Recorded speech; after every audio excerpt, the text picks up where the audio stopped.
Hi guys, welcome to Investing with JYK, and today we'll talk about CGN mining. And I was extremely sure I made a video on this, but I couldn't find it on my channel. So I may have recorded and never uploaded it. So shame on me. Anyways, I was talking about this stock in late last year, and I was very lucky. That was the actual bottom. So I kept on going down, and I remember it was either here or here. It was under book, so I bought it under book, and the reason I bought it was profitable. It was under book, and it's low cost, and uranium market was going up, I think. So it's up 50% or something from now. So that was lucky. And yeah, I was talking about this in an investor meetup in San Francisco. So there was a bi-weekly meetup, and then I was talking about this stock, and then there was a guy that said, why is it going down? I was like, I don't know. I think the market is wrong. This thing should be going up, not down. They're profitable under book, and then the market is improving. So, but this could also just be the Chinese bull market or something. But that's that. Now, on this company, why do I like it? A couple things. They have two mines that are both profitable at the current price. So this is their investor relations PowerPoint, their slideshow, but it's all in Chinese, so whatever. It's everything that you probably should know already. If you don't, just watch my uranium market analysis. Nothing has really changed since then, except the price has gone from 20 to 29, then back down to 25. Everything else remained the same. And blah blah blah blah blah blah blah blah blah blah blah blah blah. This thing's made by end of 2017, right? So by then they were still 1.7 PB. It went down to 0.9. Anyway, this is the most important thing.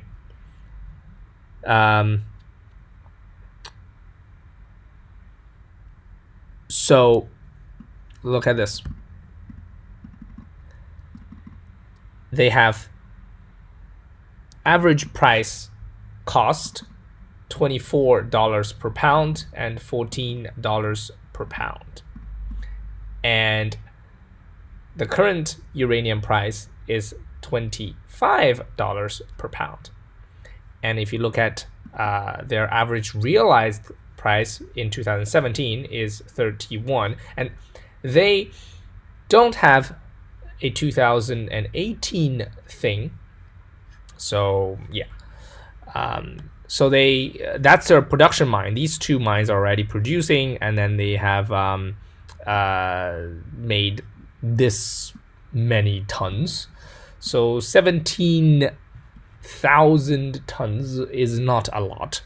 The total market, I think it was 180 something million pounds. Let's just do that. 180 million pounds to ton is 90. Something's off. But anyways, you can check it yourself if you want. But I know they're not a ginormous player. They're not a tiny player. They're not a ginormous player. The average cost, as you can see, was $18 per pound for their mine, and that is fantastic, because even at the lowest point, uranium was $18 per pound, so they can break even. Very important. Low cost, low risk. And here again, you can see it. Ignore. You don't have to really care about the grade, because you already have the cost there, and then all these mines, both of these are in situ leaching, and you can see they are more expensive than Olympic Dam, but Olympic Dam is really a byproduct. That's a large player, by the way. and they are basically here. This is their mine. So that's how much production they have. Very little. And all these are, most of these are in Kazakhstan. Their stuff is in Kazakhstan as well. And Macarthur River, as if you have followed my channel, you know Macarthur River was the largest mine in the entire world, and that was shut down last year. So that's gone. So from here, you just go to there. So the only thing that's there is Macarthur River now, and that's Cigar Lake now. So that's $35 range per pound. Right, Macarthur River is 30, and this thing is lower than Macarthur River at about 20 something. Their cost was $18 actually. So this is 28 or something, but I think that was the combined cost. Not, so you have different ways of accounting for it. You can account for all-in sustaining cost, or you can account for just cash cost. I think cash cost was 18, and maybe all-in sustaining cost was something like 20 something. But even if you take this number, they are, I think, no, that's wrong, because they were profitable. So this number has to be an overestimate. They've been profitable for the, you can actually look at here. They've been profitable since 2015. Yes, 2018, they had very low earnings, but they were profitable. So that's the important thing. They were profitable, and they're even paying a dividend. It's a dividend paying uranium miner on their book. This is crazy. When I bought it, I didn't even know they were paying a dividend. So that, oh my god. Anyways, it seems like I like this thing more and more. Yeah. So low cost, and then they also, oh, that's why they were making money. The Kazakhstan, the Kazakh currency was devaluating since 2015. That's why they suddenly had a cost advantage, and that probably explained this. That makes sense. That explained this. Okay. Interesting. The more I learn, see, I make, oh yeah, confidential. Haha, my ass. I learn more and more. While I'm making these videos, so good thing. So you triple R. So that's fission uranium. Fission uranium have basically one thing. That's 3R, triple R. The triple R thing has a part of it under the under a lake. So that's unfortunate. So look at that. You have to build a dike to do open pit mining. So that's obviously more risk and high capital cost. But once you mine it out, it's open pit, so it's low cost. The thing is only 50 to 300 meters. So not one of these. Arrow is another good thing. Arrow is next gen. You can see it's very deep, but it's solid rock, not like Macarthur River or a Cigar Lake, where you got a lot of leaking water and everything. It's they gotta freeze everything, so very high cost stuff. Arrow doesn't have any of that problems, and Triple R is open pit. Key Lake is gone. Cliff Lake is gone. That's all. But Clean Lake is also gone. There's only a what do you call that? A processing plant left there. Anyways, so that's that. And then this is funny too. I mean, it says the average grade is 1.5% uranium, and it's X times the average global average grade. I'm like, what? How incompetent do you have to be with an X there? Jesus.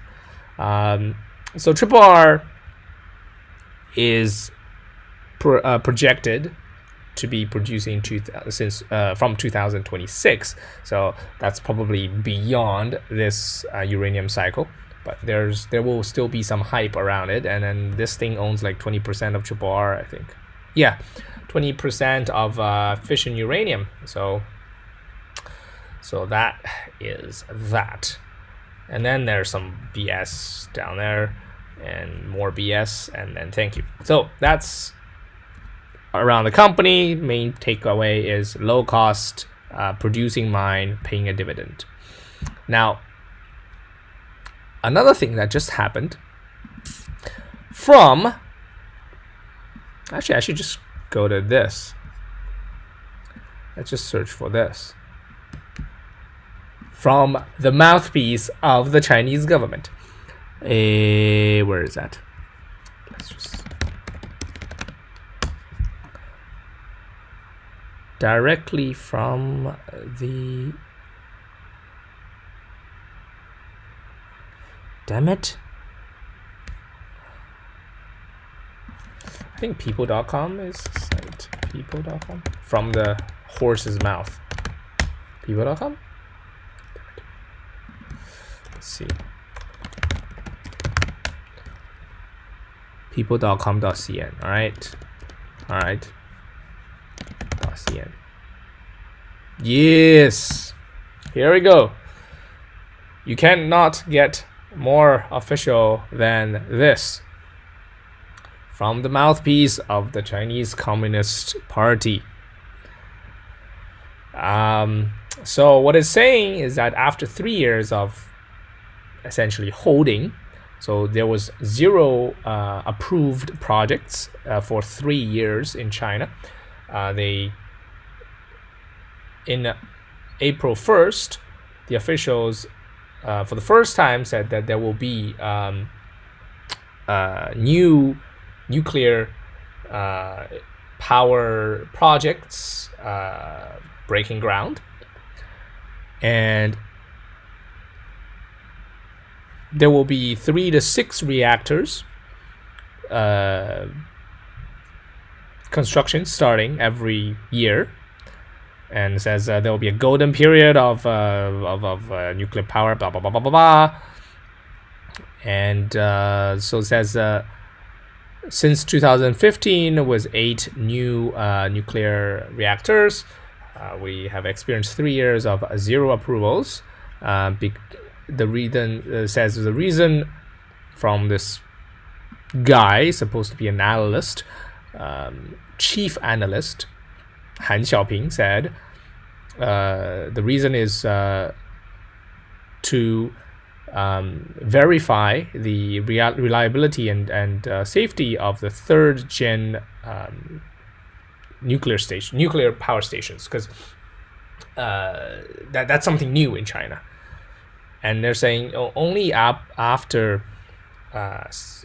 guaranteeing the 3rd gen nuclear power stations technology, they will like go full scale, and then they will go full scale in the coastal areas and something. And then the other thing is that the freeze has also something to do with the electricity excess.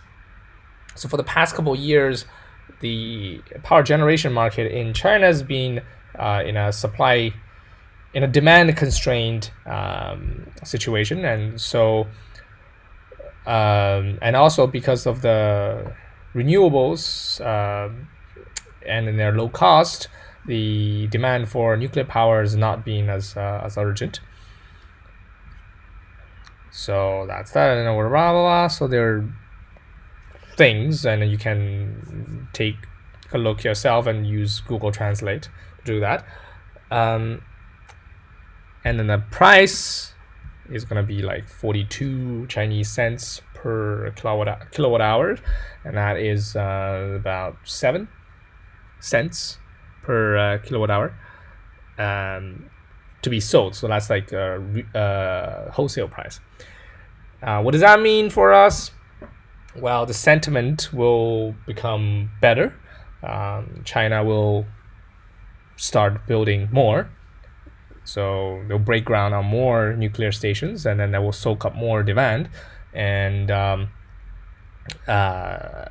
other thing is when you build a new nuclear station, you have to buy more fuel than a steady state, because a steady state you consume for every month you consume 1 month of fuel. But for this stuff, you have to stockpile your fuel because you don't want it to run out. So you probably need 2 years of fuel to begin, right? And on the other side, obviously, the equation is like if you retire a nuclear station, then you just burn down whatever fuel that's left, or you have to resell the excess fuel at the end of the nuclear power station's life back to the market.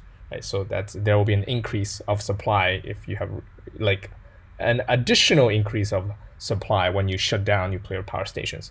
But in this case, when you're building new ones, you have to buy inventory essentially. So you end up with an inventory expansion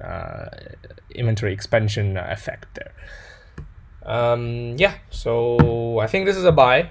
I kind of feel bad that I haven't posted anything on this one, even though I intended to. I mean, obviously, I never promised you guys anything, but I intended to post this before I even came to China, I think. But I for some reason haven't posted. I've clear memories, just like deja vu, almost like deja vu. I have done a video like this, but I haven't.